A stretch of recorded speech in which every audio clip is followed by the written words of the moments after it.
Tim's News Explosion. Tim's News Explosion. Tim's News Explosion. Tim's News Explosion. Tim's News Explosion. Tim's News Explosion. Tim's News Explosion. Tim's News Explosion.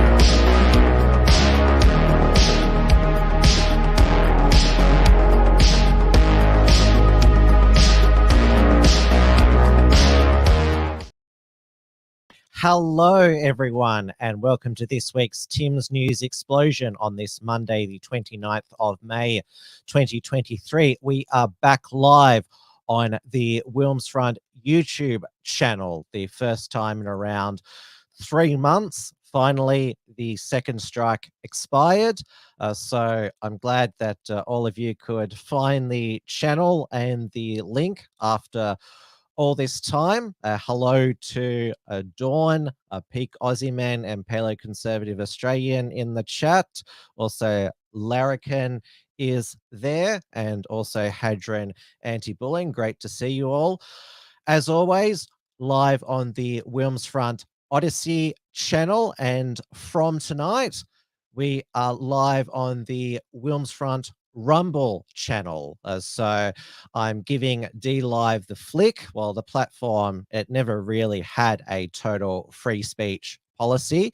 We've had a surge on Rumble, as that's where I posted the backup of the We Are Ready Frankston highlights from last weekend, because YouTube took it down on the Unshackled YouTube channel. So the Unshackled YouTube channel has got a second strike and can't stream there for 2 weeks. So I'm back in this constant switching over to YouTube channels to stay on the platform, to make sure that I can easily reach as many of you as possible.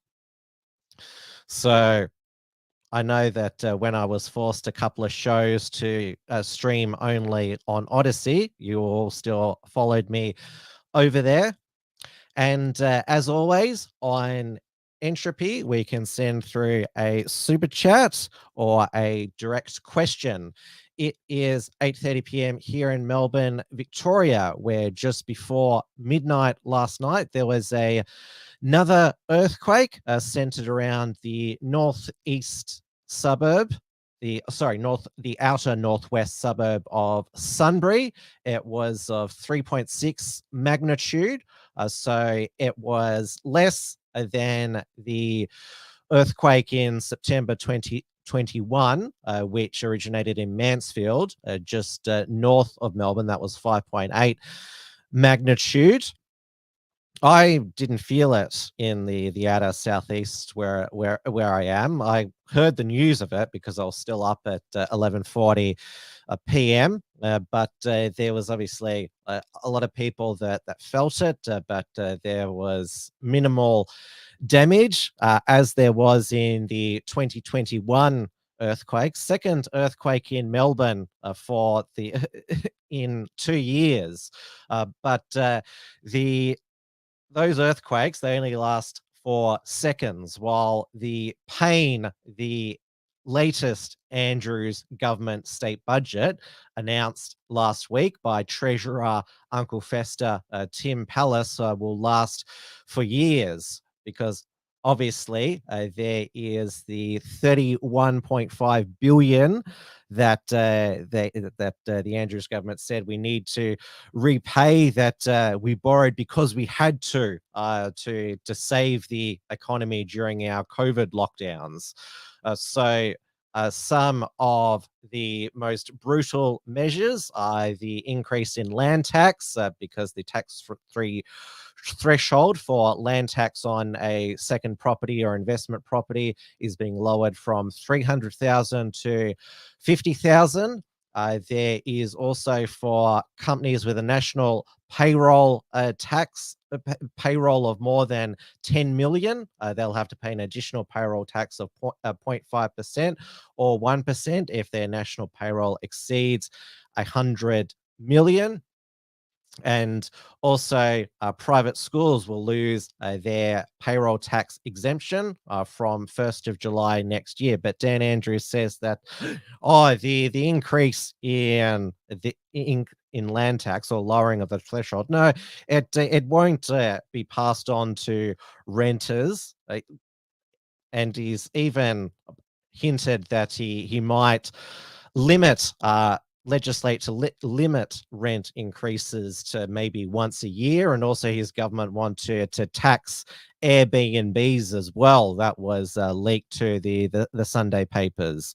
Lady of Shalott, immigrants do have to pay extra on their land tax, so it's an absentee owner surcharge which applies to foreign investors that will increase from 2 to 4%. So, despite all that, the Andrews government state debt, which which is the debt of all Victorians, so you can sidestep it by simply leaving Victoria. There's no internal borders anymore, so escaping Victoria is just easy as either driving up the Hume Freeway or the Western Highway to either New South Wales or South Australia, or across the Bass Strait on the way to Tasmania. It's as simple as that. No more quarantine anymore. But the debt is is projected to grow to 171.4 billion by June 2027, though Uncle Fester Tim Pallas is promising us a surplus by 2025-26, which is when the next state election is due at the end of 2026. Dan Andrews said we couldn't possibly cut any services.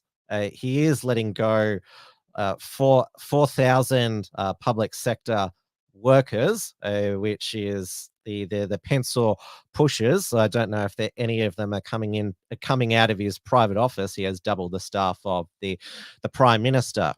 Now, to top this all off, Victoria is going to be subjected to the biggest increase in electricity bills by July 1, 25%. Dan Andrews, remember, he's promised to bring back the State Electricity Commission for the government to invest in renewables, but so far the transition is not working out to be any cheaper or reliable power. But for the climate crazies, all of this, because Dan Andrews, of course, switched off the Hazelwood power station. That was around about almost 6 years ago now. It's still not enough for the radicals. So last week it was Rebellion Week for Extinction Rebellion, where they try to win the public over by blocking traffic, and so this was the peak hour climate disruptors in Melbourne. Angry motorists faced 3-hour delays during the morning peak after Extinction Rebellion protesters blocked the Kingsway exit ramp at Southbank. As Gillian Lantouris reports, it's the first in a series of disruptions planned for this week. Peak hour, and Kingsway is at a standstill, but it's not the usual morning rush that's causing major delays. Extinction Rebellion protesters blockading the key arterial around 8:30 this morning. Their goal? No new coal, no new gas, and stop logging native forests. Sounding the alarm about the climate and the ecological emergency, we need to take urgent action. Motorists were held up for nearly 3 hours after a minivan was parked across 2 lanes of the CBD road. I'm f***ing annoyed. Push that silly old mile off. We need to get to work and we're already late. Bit ridiculous, not the place to do it. Protesters glued themselves to the vehicle. An 80-year-old man chained himself to the van with a bike lock. I've been waiting 50 years for governments and society to take actions on what we knew was going to come if we didn't take action earlier. A police contingent was called in to direct the steady stream of frustrated motorists, preventing clashes with the public. See the traffic jam you've caused? Yeah, it cost me a day's pay. I've just lost the job because of this, because I'm stuck in traffic for like an hour. This is just the first protest of many to come. From this Thursday, there is a 3-day disruption planned for the entire CBD. By 11 o'clock, police arrested the 3 stuck to the van. So scientists are ready to put their bodies on the line because nothing else has worked. Gillian Lantouris, 9 News. Angry motorists. Where is the police tasers when you need them? Now, it wasn't all cuts in the Andrews state budget. There was extra funding for women's health. Despite the fact that I don't know if the Andrews government knows what a woman is. Dan Andrews, he tends to refer to women as that person, while the women that he doesn't like. So he announced the fulfillment of his election commitment for free tampons and pads in 750 locations around the state, I think it is. And also yesterday, so he said that this is his statement: women and girls make up half of our population, and yet their health is somewhat seen as a niche issue. So in the just announced budget, $153 million for women's health. So 20 new comprehensive women's health clinics to provide free comprehensive care and support Victorians experience conditions like endometriosis, pelvic pain, polycystic ovary syndrome, and those managing symptoms of perimenopause and menopause. So there will be 20 hubs, sexual and reproductive health hubs, which when this round here is when they refer to these reproductive health hubs, it means that they're there to offer abortion advice and to refer people, women, for abortions, I should say. I nearly slipped into the language there. Instead of, I accidentally said people instead of woman. So yes, there we go. There was things for women in the Victorian state budget. Apparently, sometimes the Andrews government knows what the definition of a woman is, and knows that only women can get pregnant and have uteruses and have health conditions that only affect them. Now, going back to Rebellion week, now there was also traffic disruption protests in Adelaide. So the Malinowskis Labor government, they have introduced new anti-protest law, the Summary Offences Obstruction of Public Places Bill 2023, which they've upped the fines for $50,000 and 3 months in jail. The Human Rights Law Centre claim that this rush legislation could result in people being prosecuted or fined for merely blocking a footpath, not just traffic. It's funny how that the right to freedom of assembly, freedom to protest, the human rights groups, they only arc up when it's a climate change protest. Now, these climate protesters, they always get a slap on the wrist by the magistrates, and I think there was in Melbourne, one magistrate basically said, "Oh, well done for you for protesting this week." Now, over in Western Australia, the Premier Mark McGowan, also known as Marks McGowan, announced that he would be resigning not just as the Premier by week's end, but as the member for Rockingham. He is quitting politics altogether. And I know that on Twitter, there was a lot saying to him, good riddance. And this tribute was published by Rocco Leonco, who's been a guest on my program, said in the Spectator Flat White, goodbye to WA's worst ever Premier. So Mark McGowan said he was not just tired, but exhausted because combined with the COVID years, it's political leadership, it's taken it all out of me. And Rocco says that, well, he's a West Australian, so he says maybe he realised we are tired and exhausted of him and his failures, tired of the record-breaking ambulance ramping figures, tired of shortage of nurses in our hospitals, tired of the increase in crime, tired of police officers resigning in record numbers, and lists all of the scandals here, and also mentions his waste of $580 million on procuring rapid antigen tests, which the Auditor General said cost twice as much as the Bunbury Hospital redevelopment. And also here's, don't forget, his recent trip to China, where he mocked the Liberal shadow Defense Minister Andrew Hastie, claiming that he swallowed a bunch of Cold War pills when he was born. And also mentions at the end of here, Rocco, that the new COVID emergency laws allow the police commissioner to declare a COVID emergency at the drop of a hat, thereby allowing officers to forcibly enter people's homes without a warrant and lock them in a quarantine facility to enforce such an emergency.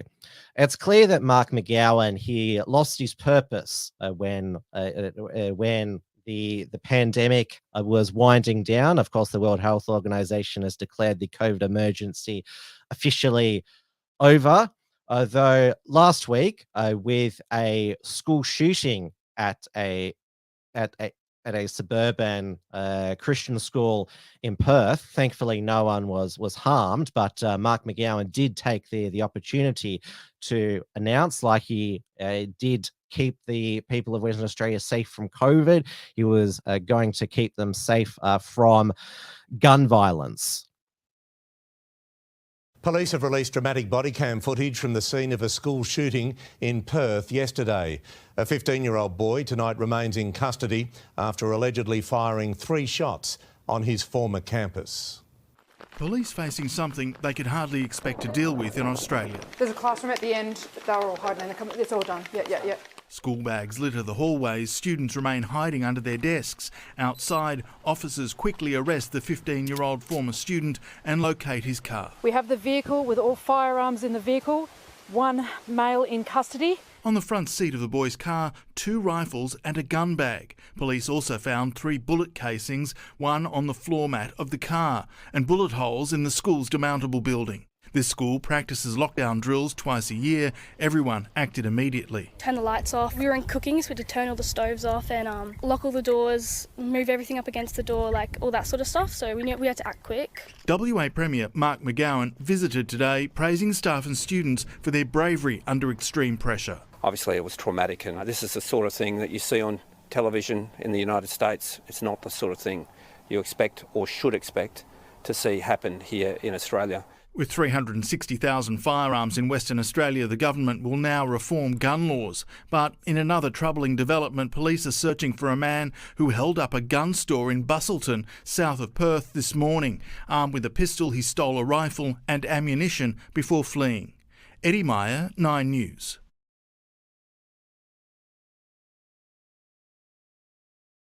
Yes, Mark McGowan's Labor government, well, it's going to be we don't know who the new Labor Premier of Western Australia will be. Deputy Premier Roger Cook has thrown his hat into the ring. The next state election is not due until March 2025, but the Liberal state opposition is still a smouldering ruin after their defeat at the state 2020 one election where they reduced to 2 out of 59 seats. So Mark McGowan, his government, well, his Labor Party has a majority in both houses, so it can pass any legislation it wants. So it is rewriting the Firearms Act so that it's claimed that so public safety will be at the forefront. And now, obviously, a lot of people asking in the chat, how does a 15-year-old get access to a car and guns? They were allegedly his dad's registered firearms. So you can guarantee that in this rewrite of the Firearms Act, there will be more crackdowns on law-abiding firearm owners. And I wonder if there'll be a crackdown on law-abiding car drivers, since obviously a 15-year-old can't legally drive a car as well. But of course, it doesn't work like that. And now, did you notice that it only took 24 hours for the Western Australian Police to release the body cam footage? But we still haven't seen the body cam footage from the police officer who tasered that 95-year-old dementia sufferer, Claire Nowland, who sadly passed away last Wednesday evening. She hit her head on the ground after being tasered by Senior Constable Christian White. There he is there. He is allegedly to have said on the body cam, the Min's state Labor government is blocking its release. He allegedly said bugger it after repeatedly asking the 95-year-old to drop the steak knife. Now, the female constable who was there thought that she could get the knife off Noland, and that's why he said bugger it and tasered her. So there is going to be a court appearance on July the 5th. So his lawyer has said he's very distressed and will fight the case. Now, before she died, he was charged with causing grievous bodily harm, assault occasioning actual bodily harm, and common assault. I am not sure that I think that it might be upgraded now. It says the homicide squad led investigators are now combing through his service record. The charges may be upgraded, but only after further investigations. So yes, this is, well, another, as I said last week, another shameful episode of Australian police brutality. It is a problem here in Australia. It's not concocted like it often is in the United States. Now, we had over the past week the revelation of our own Twitter files. The Department of Home Affairs had been ordering Twitter during the pandemic. This was before Elon Musk took over Twitter in 2022. Were ordering the takedown of Twitter posts for so-called misinformation. And this was got by Liberal Senator Alex Antic under Freedom of Information. They made over 4,000 requests to digital platforms to take down content related to COVID. And one of the memes taken down was of a guest of Wilmsfront earlier this year, and that was Senator taking the piss for this meme here. Not all dick pics are equal. Apologies that you had to see it. And it's Dan Andrews wearing a mask. This mask is as useless as me. And so the reason for referral from the Department of Home Affairs, Condit is assessed to have breached Twitter's COVID misinformation policies by claiming that masks are useless. which is prohibited by Twitter. Elon Musk has got rid of this policy now, such as false and misleading information about PPE, including claims about the efficiency of face masks to reduce viral spread. Even though the science is back now, we've had the Cochrane mask review that says that there's no proof that they made any difference. There was another study in the UK that face masks made no difference in hospitals during the Omicron wave. So a actual factual tweet was taken down. He's had 15 accounts taken down, Senator taken the piss, probably all at the request of the Home Affairs Department. Now we have because there is this so-called misinformation online, which is not misinformation. It's just information that the government doesn't like. They are going to be teaching students in schools now how to navigate misinformation on social media. TikTok, YouTube, Instagram. Australian teenagers are getting their news now from a variety of sources. But how do they know who to trust? Well, 10 News First can tonight exclusively reveal that soon every high school in the country will be equipped to teach students how to separate fact from fake news. There is such a thing as being book smart, street smart, and now e-smart. Put your hand up if you thought it was opinion. Great. In an evolving online world where media isn't just created by credible journalists, it's being constructed by influencers and it's being constructed by the commentators. These year 8s are learning how to spot fake news. Especially around COVID-19 and I guess the war between Russia and Ukraine. The assignment, identify legitimate sources and the difference between fact, opinion and misinformation. Yes, the class is obviously working well on those students featured in that news report. Now we had the trusted media, because the implication in that 10 News piece is that you should trust us, not the news you see on social media. We had the trustful mainstream media last week tell us to be alarmed that there's another COVID surge now. And of course, Dan Andrews was asked about this at his press conference on Sunday at the Women's Hospital. Victoria's recorded a surge in COVID-related deaths as the numbers of infections rise again. 63 people have died with the virus over the last 7 days, the daily average more than double the previous week. The Health Department reported a 15% increase in the number of cases, rising to more than 10,000 last week. There are 407 COVID patients in hospital, up from 327. COVID's not over. Certainly not over for our health team as they continue to treat hundreds and hundreds of patients. And it's just a timely reminder for all of us, if you're not up to date with your vaccination, please go and get your 5th jab or your 4th or your 3rd, or if you've not been vaccinated at all, have a chat to your GP about the really important protective benefits of that against really serious illness. And if for no other reason, if keeping yourself healthy is not motivation enough, then go and get vaccinated to take some pressure off our nurses. Is a really important message, and one that we get out as often as we can. Now, of course, as we enter winter, which is only a few days away, we're being warned about the twin-demic, which, of course, is not just COVID and flu, or if you want to expand it, the triple-demic with COVID, flu, and the common cold. I'm on my 2nd cold in a month now. I've still got the tissues here.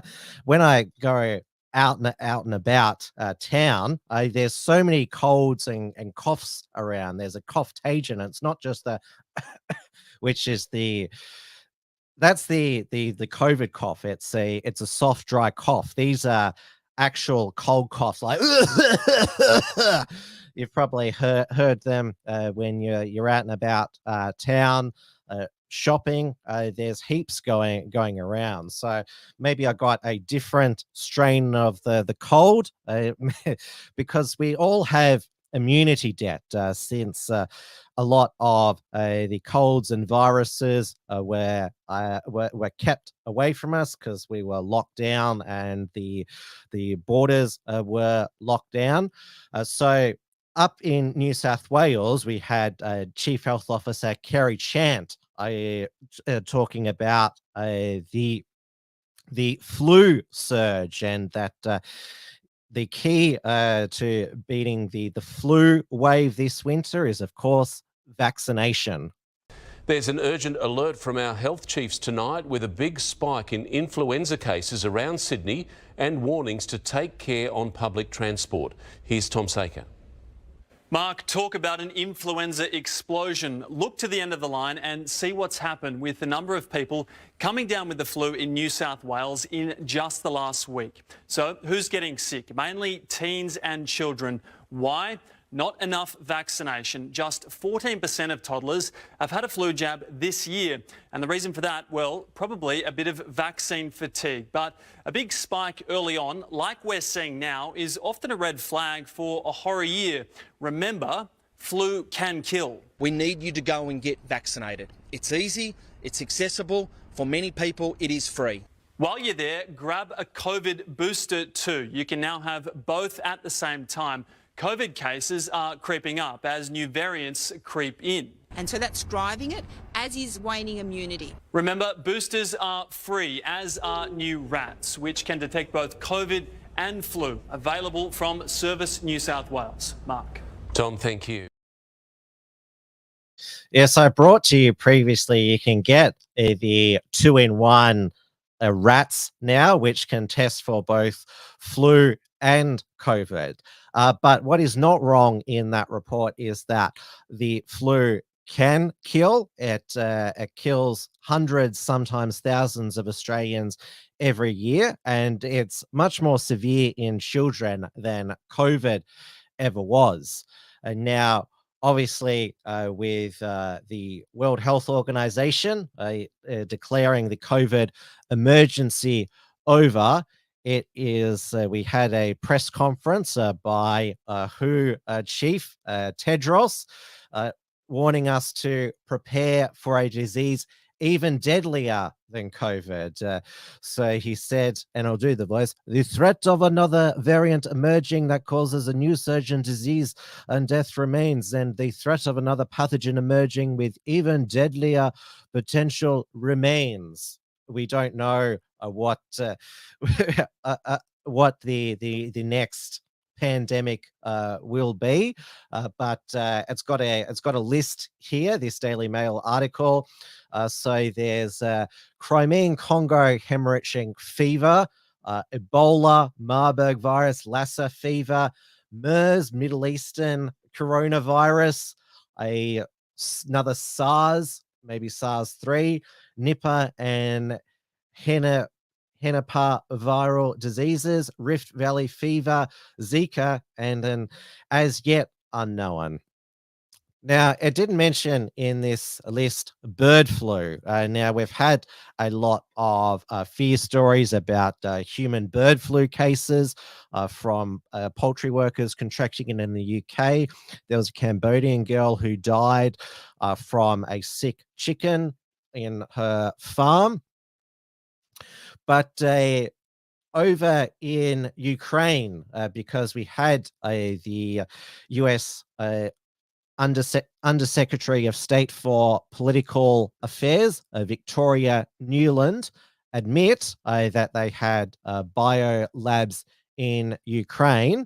And now Russia is launching a new offensive in Ukraine, and they claim that they have seized another Ukraine US biolab, which they've collected evidence of avian flu pathogens that a gain of function has been performed on them with a lethality rate of up to 40% in humans. Now, I'm not actually sure if it's if they are gain of function pathogens, because bird flu does have that lethality rate of around 40 to 50%.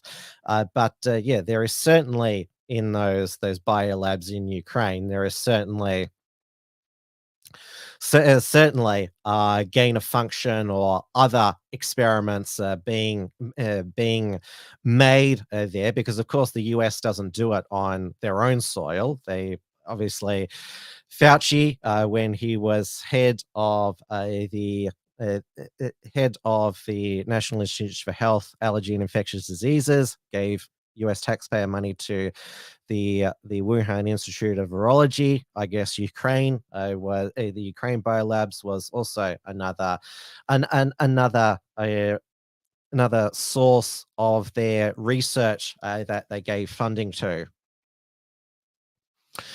Lady of Charlotte, why are all these biolabs in these dodgy places? Yes, there was one in Sudan as well, which I covered a couple of weeks back. And now we had last week, moving on to federal politics, it was a Modi mania with the Indian Prime Minister Narendra Modi visiting Australia. He was coming here for the Quad leaders meeting, but that was cancelled because Joe Biden cancelled to work out a deal to raise the debt ceiling. And there was a huge gathering of local Modi supporters at Kudos Bank Arena at Sydney's Olympic Park. And Anthony Albanese, he sure wanted to, attach himself to how popular Modi is. This is, of course, his Albanese's most infamous description of Modi, which has gone all around the world and, of course, has been reported back in India. I said to my friend, the Prime Minister, before, the last time I saw someone on the stage here was Bruce Springsteen, and he didn't get the welcome that Prime Minister Modi has got.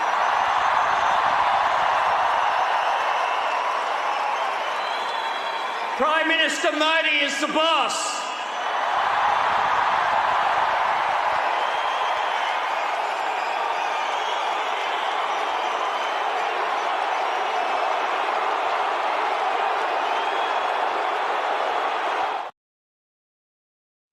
Now, you saw next to Modi, New South Wales Premier Chris Minns, and behind him, of course, was opposition leader Peter Dutton.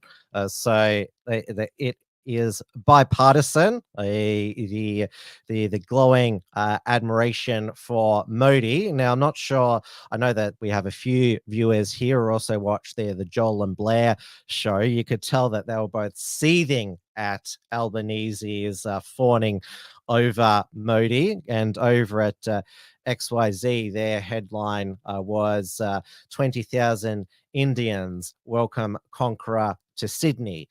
Now, I'm going to explain Albanese's fawning over Modi in geopolitical terms, because obviously the greatest geopolitical threat to Australia is a militaristic, expansionist, communist China. Now, of course, India is a democracy, albeit it is not the best, but it certainly doesn't aim to turn Australia into a vassal state. It doesn't have a united front foreign interference influence operation like the Chinese Communist Party does. In fact, the Indians, they spend more of their energy fighting with each other rather than any foreign nation, although they do have a numerous border conflicts with China. So following Modi, wherever he was in Sydney, were Sikh counter-protesters. Now, many of the Sikhs in India and abroad, they want to create a separate Sikh state called Khalistan, which its geography would take in a lot of Punjab province in India and maybe Pakistan. They oppose Modi because his Bharatiya Janata Party is a Hindu nationalist party. The other major party in India is the Indian National Congress, which is a more centre-left party, though one of its prime ministers, Indira Gandhi, was assassinated back in October 31, 1984 by two of her Sikh bodyguards when she was 66. This was in retaliation for Operation Blue Star, when there were Sikh separatists basically holding up in one of the Sikh the most holy Sikh sites in India. The justification for Khalistan by the Sikhs, well, if the Indian Muslims got their own state with Pakistan when India was petitioned, then so should they. We obviously had that mini riot in the Melbourne CBD when Melbourne Sikhs were voting in that fake non-binding referendum to establish Khalistan back in India. But like I was saying, they tend to they tend to fight each other. They're not a vengeful post-colonial superpower like China is. I mean, they still play the British imperial game, cricket. It's a mad cricketing nation. Now, I'm not disputing at all that mass migration from India to Australia will change Australia's culture. India is now the most populous country in the world. It's now overtaken China. And if you include Pakistan and Bangladesh, which were all part of British India before partition, the Indian ethnic population way surpasses the Han Chinese population. And now we're told that we need this mass migration, which a lot is now coming from India, is because there are skill shortages in professions which Australians over many decades have shown they won't do. Now, obviously, it's already common that there is a lot of service stations, 7-Elevens, call centers are operated by Indian ethnic people, and now it's occurring with a lot of the cleaning companies and security firms. And there's going to be also more that are going to be working in aged care and also as nurses and doctors as well. Dawn Browning says Moorabbin, Mumbai. Well, Melbourne could in 10-20 years become Moonburn. Now, of course, there are service stations and 7-Elevens where whites and non-Indians work, but it's particularly in the city. It's almost always you're served by somebody of Indian ethnicity. Now, it is National Reconciliation Week. So another Indigenous event. So Anthony Albanese tonight gave the Lotajar O'Donoghue oration address, where he again made the pitch for the Indigenous voice to be enshrined in the Constitution. He introduced the referendum legislation bill into Parliament last week, and the race blackmail is ramping up. I'm working on an article that'll be published on The Unshackled, discussing all of the race blackmail that is being said by Labor politicians and also in the media, claiming that all of this no activity on social media, it's driving racial division, when it is the Yes campaign that is wanting to racially divide Australia by giving certain Australians extra rights. So we had trending on Twitter today that the Liberal Party is now the White Australia Party for opposing the Voice, even though, of course, there are many non-white Liberal MPs and Indigenous MPs as well. There, of course, Jacinta Price, the Shadow Indigenous Affairs spokeswoman, and Kerry Ann Little, the Minister for the Prevention of Family Violence. Now, Lydia Thorpe, because she doesn't want to be associated with Dutton's no case, because Lydia Thorpe, now independent senator, favours treaty and truth before the Voice. She says, they basically said the Voice is going to be powerless. It can only provide representations, advice, but we don't know until the Voice is in the Constitution. But it's looking like the referendum will fail, which will be good.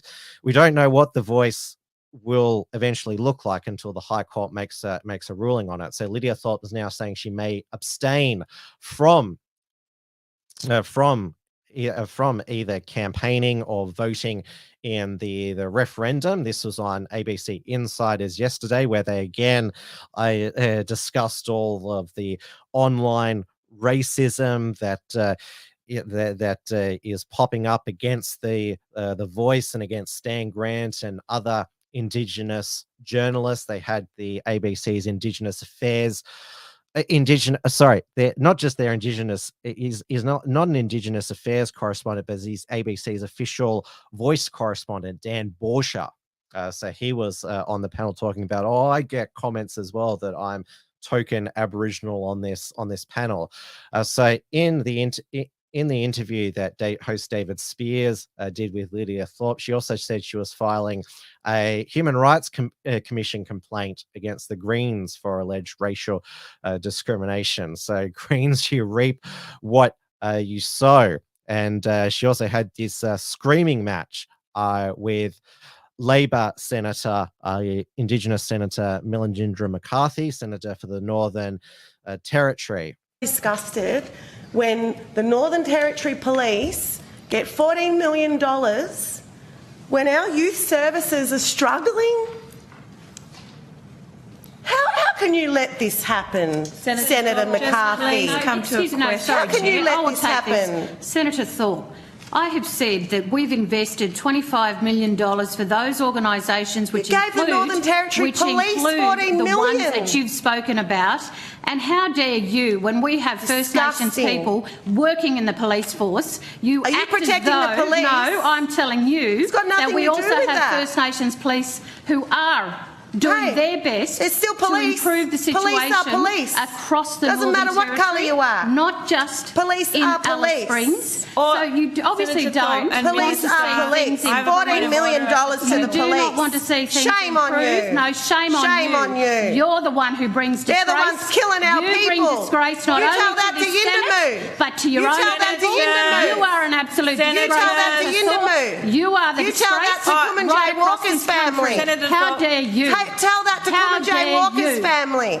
$14 million to the Northern Territory Police. Out of black money, when our children are struggling on the ground, rubbishing everyone when our for people your are sleeping agenda. on concrete, You're a disgrace concrete to the slabs, Senate, and you're a disgrace to your people. Okay, now, senators, it's time to come to order. I think in the spirit of trying to keep this moving along, I'm going to move the call to Senator Robert. Absolute disgrace. Before we come back to the coalition. The Northern Territory's in a mess. Who's been in power there for too long?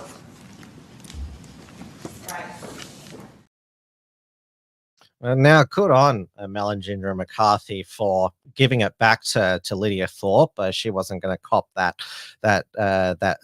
spray.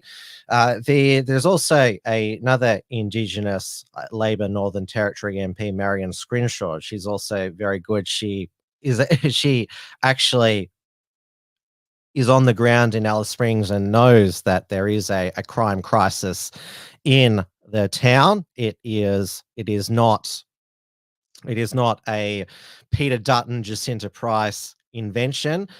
Linda Burney, she was at Uluru on Friday, but didn't stop by Alice Springs because it was the 6-year anniversary of the Uluru Statement from the Heart, which of course kickstarted this voice in the Constitution push. And so also they brought together 20 sporting codes to support the voice. And now I didn't realize that it was also Indigenous rounds in the AFL this weekend as well. It's called Sir Doug Nicholls round because he was an AFL footballer and an Indigenous activist. He's long since passed. So, but it's called it's called Sir Doug Nicholls round, even though it's rounds 10 and 11. Shouldn't it be rounds plural? So we had Melbourne, of course, change their name to NARM for the week. They lost again to Fremantle, who changed their name as well.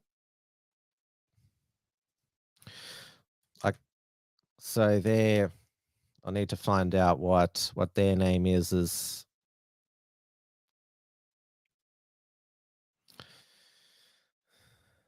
Can't remember what the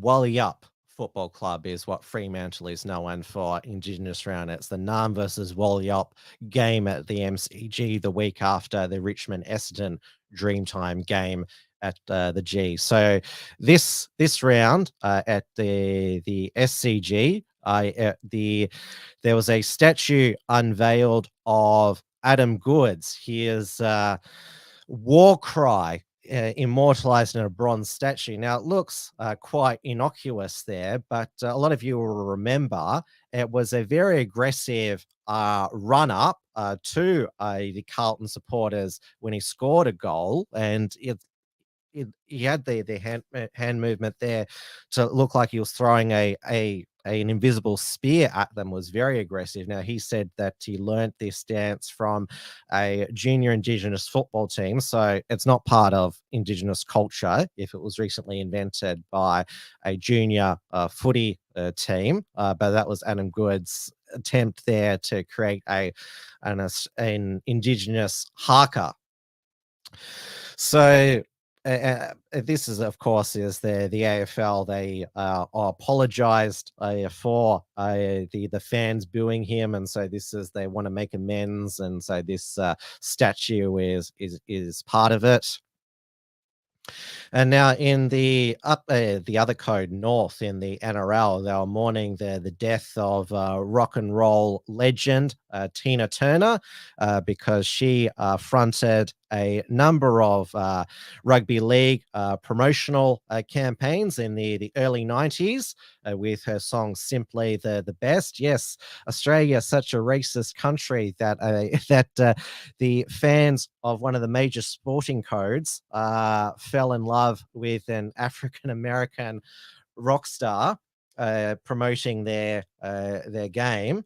One of the promos, Tina Turner was on top of the Sydney Harbour Bridge, and a live performance at the 1993 Rugby League Grand Final is called the greatest of all time, even though she was lip syncing the whole time. Even the saxophone solo was lip sync. The only people singing along were the crowd. They were the only ones singing live there, not Tina Turner there. But regardless of the lip syncing, she was a rock and roll icon, and it wasn't just obviously an Australian connection by the NRL. It was Australians who pioneered the Nutbush dance to a Nutbush City Limits song, which a lot of you would have learnt at your school discos. And of course, she was in Mad Max 3, Beyond Thunderdome with Mel Gibson. Now, there's a super chat over on Entropy. I'll put the link over in the live chat again from Absolute3 for $5 US.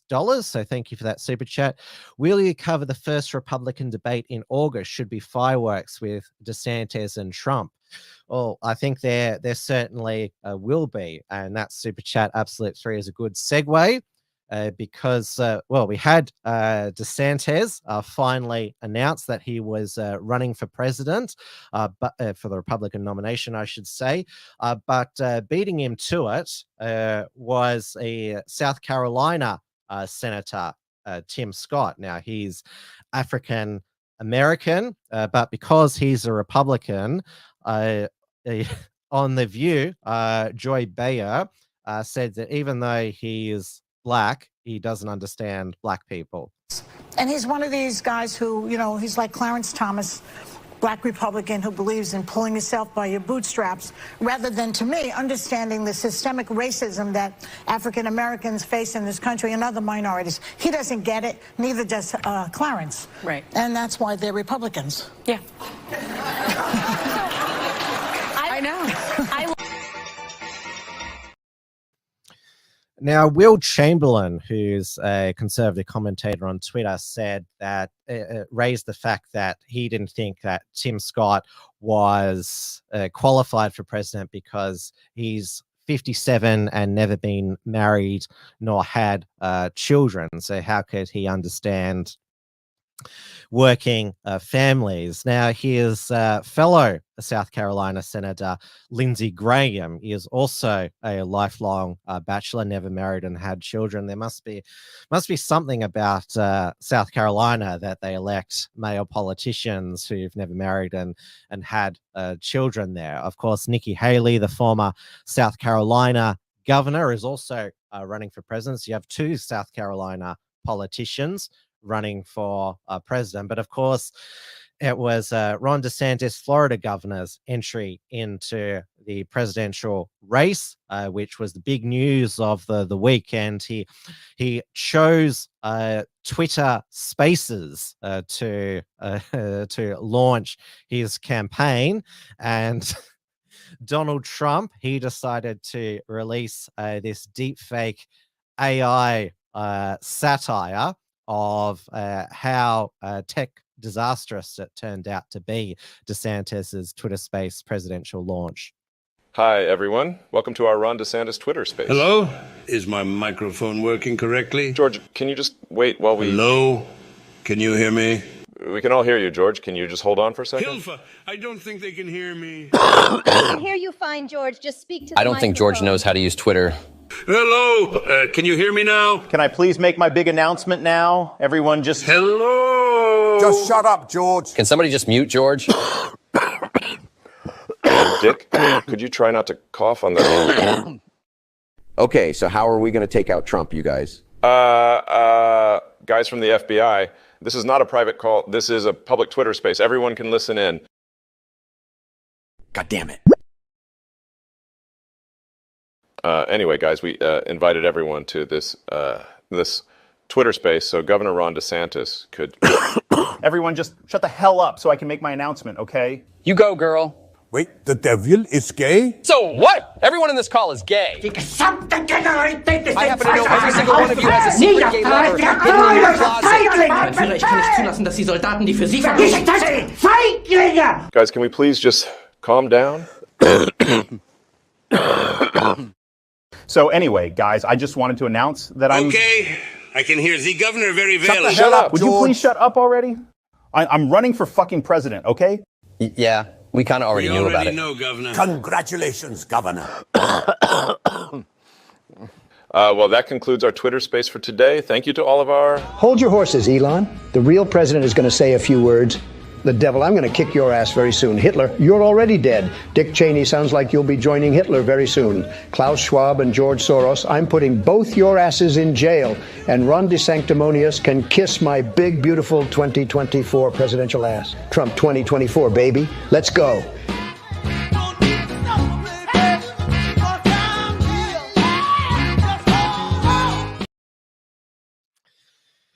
Now, DeSantis was rightfully panned for choosing Twitter to announce his presidential campaign, given that a lot of the boomers who will support his presidential campaign aren't on Twitter. It would have been good to have a in real life presidential campaign announcement. Remember, because he was the governor that said we are open, we're going to have real life events, we're not going to have people working and going to school on Zoom. Yet he chose a virtual presidential campaign launch. Now, a lot of people have said that this deep fake parody, it shows how terrifying deep fake and AI has become. There's a lot of hysterical,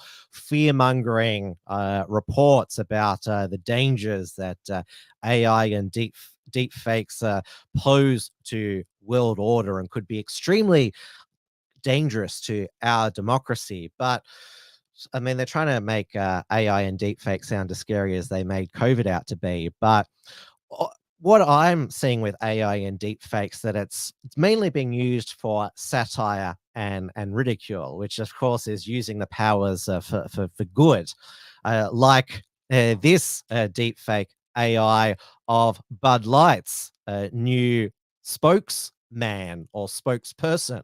All right, everyone. So it's Friday night. I'm getting ready to go out. I'm feeling tired. But before I go out, I got to pregame. And the only way I pregame is with an ice cold Bud Light. So good. Happy Friday.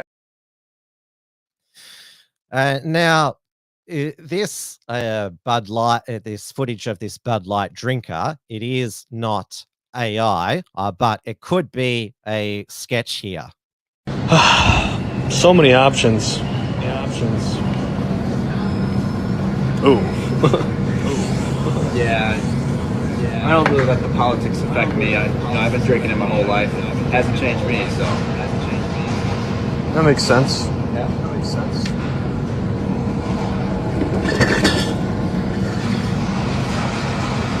He's wearing a thong underneath there. I wonder if he got that thong there from Target as part of the Pride collection, because of course, it's not just even it's the beginning of winter in the southern hemisphere in a few days, the beginning of June, but in the northern hemisphere it is Pride Month, which it includes all of the degenerate pride parades, where in most Western cities it is still not illegal to bring children to watch. This has been going viral online. This is from the Montreal Pride Parade in 2019, a little girl patting a pup. Yeah, that is absolutely disgusting. Like, that's real. It was taken from an actual live stream from Montreal Pride in 2019. But yes, going back to US Target, which is unrelated to Target in Australia, which is owned by Wesfarmers. So Target in the US, it's what you would call a hypermarket, like Walmart and Costco, where it sells food and groceries, and also home products and clothing, basically everything. And so they decided that they would put a Pride Month display right at the front of their stores, with the centerpiece of their Pride merchandise, tuck-friendly bathers. I'm sorry I chose you again. I just needed to do the bathing suit, the last bit. I found the tuck bathing suits, the tuck-friendly bathing suits. So if you need a women's bathing suit and you have a little extra meat down there that you got to hide, you have one option. That is the only bathing suit that I found in the entire store, and it's in the Pride section. It's not in the kids section, women's section, boys section, baby section. It is in the Pride section. It was the only one I could find. And I did have another adult with me checking all the tags so that I didn't have to stay in the store for 9 hours. It's the only one. Yeah, so this was from a TikToker who was disappointed that you could only find tuck-friendly bathers in the Pride section. She wanted it to be in the women's section and the kids section. Extra meat down there. What exactly is she referring to? Is she referring to some extra ham down there, or a sausage? Now, is there a huge market in the US for tuck-friendly bathers or underwear? I mean, it's something maybe that Blair White might do. She released this tweet back in February, which said, if you see a bulge in a conservative woman's pants, it's a gun. If you see a bulge in a liberal woman's pants, it's a penis. That's definitely a penis there, Blair White, though she has definitely mastered the art of tucking there without Target's help. Now, an actual concerned mother went through all of the Target Pride range, which is aimed at children. We're at Target right now, and there's a lot of controversy going on about all of the Pride stuff that's coming out with kids' clothes and things like that. So we're going to go to the kids section, and we're actually going to see if they're putting weird, creepy, uncomfy stuff on children's clothing.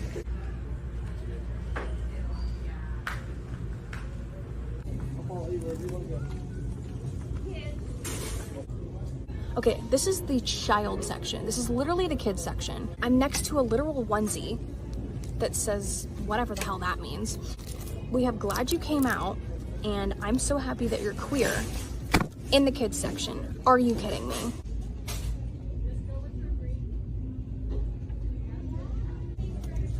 I'm sorry, but pride and toddler don't belong in the same sentence. So I found an extra small swimsuit in the child section. It says light binding effect on it. And then the bottoms in the kids section, keep in mind, say tuck friendly construction. They're giving it to your kids. If that doesn't give you a reason to boycott Target, I don't know what does. But this shit's getting out of hand. They're targeting children, whether you like it or not. And it's time that people actually do something about it. Because if they don't, then guess what? That shit won't just be in Target, it'll be in every store, ever.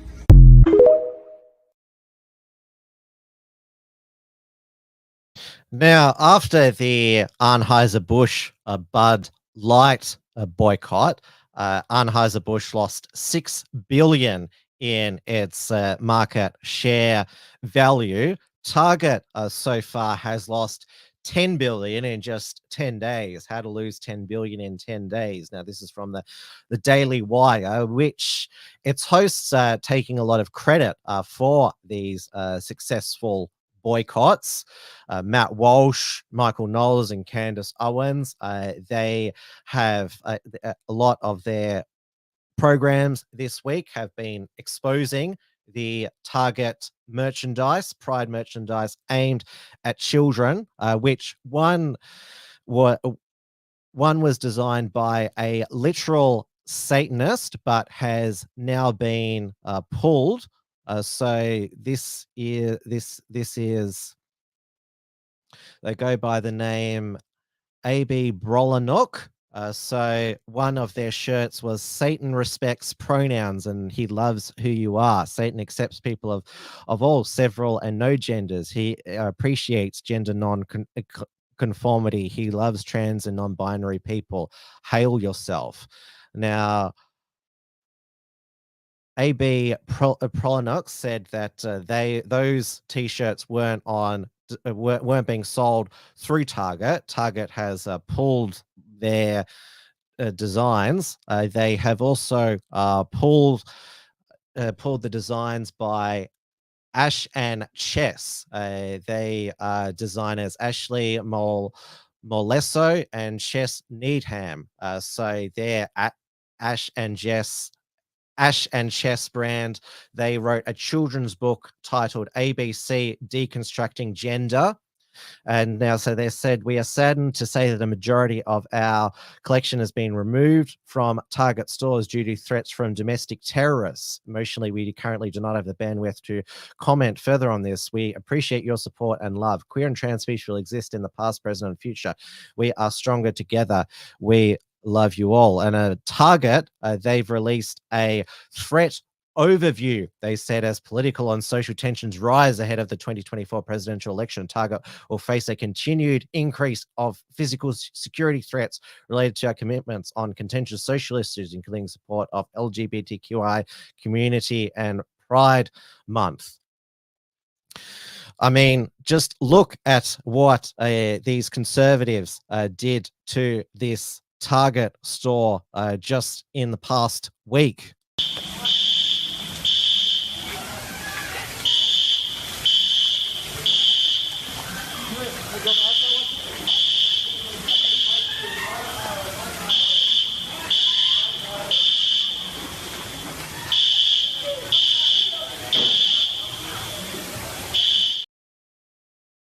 I'm sorry, that was Black Lives Matter looting a Target store during the burn, loot, murder riots of 2020. Now, buying large mansions, which also what BLM stands for, they are almost broke. So no wonder they are trying to create BLM 3.0 with obviously the protests in New York after the death of Jordan Neely, and in San Francisco with Branko Brown, but it's just not working for them. And now in its southern stores and in conservative areas, Target, they haven't removed their Pride section, but moved it to the back of the store.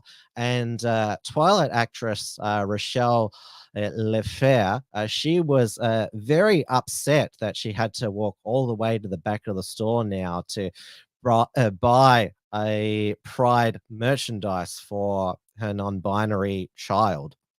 So I just walked into Target, and the right behind me here, where you see all these lovely swimsuits, that's where the Pride display used to be. And I came in here 2 days ago, and my 7-year-old, who's non-binary, saw it and said, "Look, Mom, it's Pride. Look, they're going to celebrate me."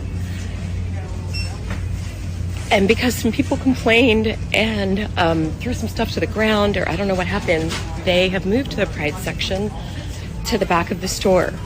So the next time my 7-year-old comes to Target, or rather, I can't bring them here anymore, at least for the entire month of June, because if they walk in, and all the other people who walk in and go,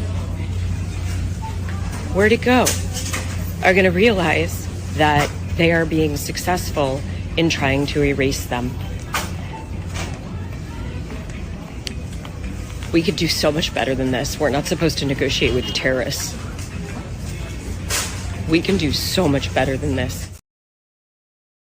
I mean, it's exactly what happened to Rosa Parks. I mean, she was forced to sit at the back of the bus in the 1950s in the segregated South, and now the Pride section has to move to the back of the Target store. Now, of course, Target, they have it if you live in liberal, or should I say progressive, degenerate areas, it's still front and center in Target stores, and they still have the Pride collection to order from their website. And it's also has been noted that Target supports Glisten, which leads the movement in creating affirming, accessible, and anti-racist spaces for LGBTQIA students. So Target has had this partnership for over 10 years. So just continue to this website. Yeah, so, and Elon Musk, he even noticed this, that Glisten, it assists children transitioning sometimes without the knowledge and permission of their parents there. And that, and it was a community noted Elon Musk's post at saying, yes, this is actually true. There was also a community note underneath the Target looting footage, even though it was clearly satire that people were pointing out there was BLM, not conservatives. It reminded me of when Snopes fact-checked the Babylon Bee. But of course, corporations, there's still a number that, despite the backlash against Target, first Bud Light and now Target, are still releasing their Pride Month promos. I mean, change your logo to a rainbow at your peril. Like, how much share value do you want to lose? The latest worst Pride advertisement is from North Face jackets, which of course is related to North Face Australia. Hi, it's me, Patagonia, a real-life homosexual, and today I'm here with the North Face. We are here to invite you to come out in nature with us! Wow, this is nice! We like to call this little tour the Summer of Pride. This tour has everything. Hiking, community, art, lesbians making art. Last year, we gay saw shade across the nation and celebrated Pride across the nation with hundreds of you across the nation. This year, we're back again with 2 new stops. Atlanta, GA. Why? Because you're there. In Salt Lake City, we're coming for you. Hi, can we go? Of course! This year, all these fabulous speakers will be coming from inside this TV to a nature near you. So come outside and celebrate the beautiful LGHGTV community. That's pretty gay. Now, North Face, obviously, its reputation in Australia was trashed by Dan Andrews when he wore the North Face jacket to all of his COVID press conferences, announcing restrictions and new crackdowns on rule breakers.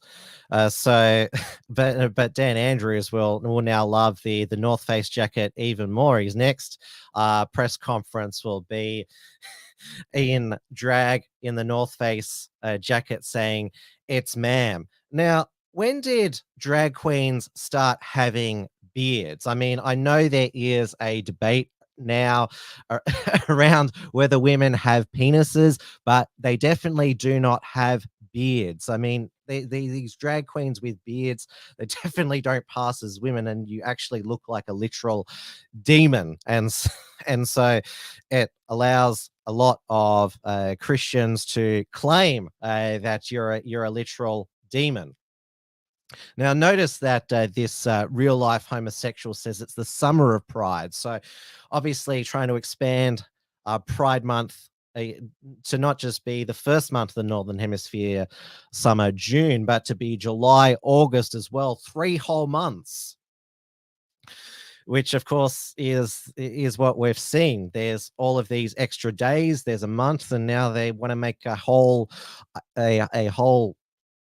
season of LGBTQ. Now, Mark Dice in his videos, one of my favorite YouTubers, he says that how come this is so much even more in your face now when they said 10 years ago all they wanted was the right to get married, and what they did in the privacy of their own bedroom was nobody's business. Now, there are a lot of LGBT people who, after equality was achieved, just wanted to get on with their lives. But of course, for the activists whose livelihood depend on it, the virtue signalers, equality is never ending. And so this is why LGBT Pride Month has become this monstrosity. Now, let's go over to the UK now, where we had, well, another miscarriage of justice. I'm not sure if you have seen some of the social terrorism done by 18-year-old black TikToker Mizzy. His real name is Bakary Bronze Ogaro. So here's TikToks. I won't play them. Like, he went up to people in the street and said, "Oh, do you want to die?" And he and his friends went into homes that were open to terrorize the owners. Now, he got charged with 3 counts of breaching a criminal behavior order, but all he got was a £365 fine. And he got even more exposure by being invited on Piers Morgan's program, Piers Morgan Uncensored, and it was touted as Teenager Speaks exclusively to Piers. Now, this is why I hate the conservative media and alleged conservative media in the UK and intellectual dark web, because they platform people such as Mizzy or the Extinction Rebellion, Insulate Britain, Stop Oil Brats, so they can get on their soapbox and say, "You are a bad people, look what you did," because basically it's easy to own these people, but you're feeding these people's egos. I mean, Mizzy, he basically said that I got no punishment, and so there's no deterrent, your laws are weak. I mean, I reckon if he was white, he'd definitely be jailed. I mean, Alex Belfield got 5 years in jail for saying mean things about Jeremy Vine. I mean, Mizzy should get at least 5 years in jail for what he's done, scaring people into thinking that they were going to die on the street. I mean, that is social terrorism. But the reason why the conservative media and intellectual dark web like these types of people is because it's easy to own them, and so they feel morally, intellectually superior. So obviously there's GB News and Talk TV, and then there's Spiked Online and the Trigonometry duo. But they never invite someone like Mark Collette to debate them, because they know that Mark Collette, he would challenge them, challenge their worldview quite ferociously, and they might not end up on top. Like, they could easily own somebody from Just Stop Oil or Mizzy. Like, they don't want to actually debate somebody who could actually deconstruct their views and make them look stupid. And they're the Trigonometry guys. They were, of course, outraged that their bank account was closed, but of course they didn't care when patriotic alternative bank accounts were closed as well.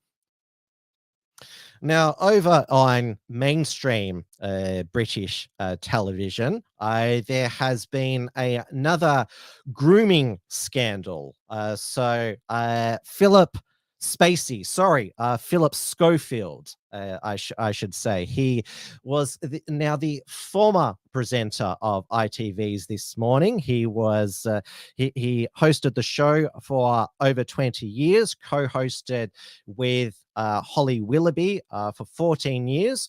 And you may remember in 2020, he came out as gay at 60 years old, and it was stunning and brave. But it was the reason why I jokingly called him Philip Spacey is because he tried the Kevin Spacey smokescreen, or should I say rainbow screen. Is that remember Kevin Spacey when Anthony Rapp said that Kevin Spacey attempted to sexually assault him when he was 14. Kevin Spacey said, "I now choose to live as a gay man." But it didn't work for Kevin Spacey, but it worked for 3 years for Philip Schofield, until, well, the truth finally came out. And that is, we now have, he announced that he was stepping down from co-hosting This Morning a couple of weeks ago, after his professional relationship with Holly Willoughby broke down.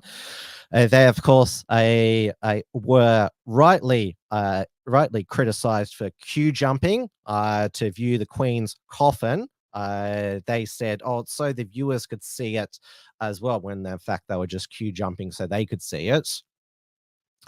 So now, over the weekend, Philip Schofield, he has finally admitted the long-rumoured, speculated affair that he had with This Morning runner Matt McGreevy.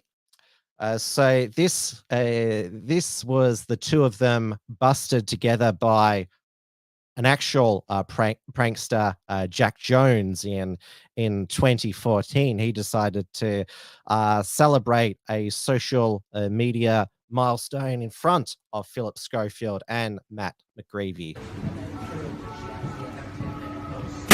1 million followers! Woo! How are you? I'm good. And now, Political Light in the UK has got a number of exclusives on this Schofield grooming scandal. So it turns out that Matthew McGreevy, he is no longer with ITV. So he was just 15 years old when he asked Philip Schofield for a job on this morning. So he was originally at a theatre academy in Homfrith. That is where I think they first met, McGreevy and Schofield. Now, they both denied the affair to ITV executives. Philip Schofield denied it to lawyers, and also his talent agency has been dropped by his talent agency as well, because they said he has lied. And obviously, he was still married to his wife at the time. He was having this, he said, unwise affair, but not illegal, with a younger male colleague. So his career is over now, and there's reportedly there's rumors that there could be more allegations to come out. And it was a couple of weeks ago that Philip Schofield's brother, Timothy Schofield, 54, was convicted of 11 sexual offences involving a child. He was a civilian police worker. So the jury heard evidence he had watched pornography with a boy who he claimed was over the age of 16 at the time, which is the age of consent in the UK.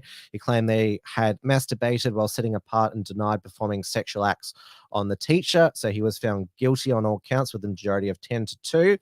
And so he has been imprisoned for a period of 10 to 12 years. So his brother was also up to, well, it's now been proven in court, was up to something indecent with a teenage boy. Now, Katie Hopkins, Katie's Arms, she had a Schofield special, Katie's Arms, and I would encourage all people to watch it, because Katie Hopkins, she was in the talk show circuit, the showbiz, the showbiz world, when of course she had her reality TV shows and her tabloid columns, and she basically summed up Schofield is fucked, and you shouldn't laugh at other people's misfortune, but in Philip Schofield's case, yes, you should. And now, obviously, this is ITV's first major grooming scandal. Most of the, not just grooming, but also pedophilia happened over at the BBC. Last week, the death of Australian-British pedophile, former children's entertainer and musician Rolf Harris was reported at the age of 93. He died 2 weeks before, but the family kept it secret so they could have a private burial. So he was found guilty in the 2010s of sexually assaulting multiple girls. It was launched in the aftermath of the Jimmy Savile pedophile revelations, that he was one of Britain's worst serial pedophiles, raping girls on BBC premises. And of course, Gary Glitter is still alive. In fact, raped a girl in Jimmy Savile's dressing room there. So BBC has been a disgusting and unsafe place for children. And now it seems that ITV, it's one of their presenters, has now been revealed as a groomer. And so again, these are the networks that preach to the public about, well, especially during COVID, about how you should behave. And Phil and Holly, remember, they hugged each other through a plexi curtain. I mean, how ridiculous was that? I mean, the media make out that they're the moral guardians of society. So do the showbiz industry, and yet we now know what goes on behind the scenes, and probably still continues to go behind the scenes in much of the media and showbiz as well.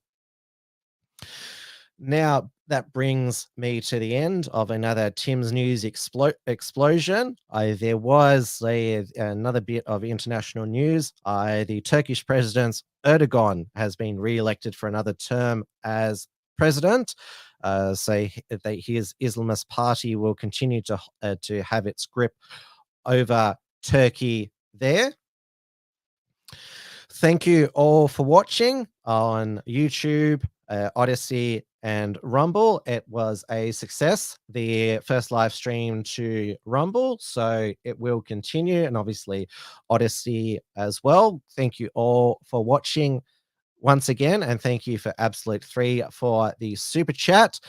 Now, there won't be a Wilms Front this Sunday, not at this stage, but there probably won't be a report from Tiger Mountain this week, because the Unshackled YouTube channel still has a second strike on it, and so I have to wait for that to expire before I can upload again. I will be recording more reports from Tiger Mountain with Richard Wollstonecroft shortly.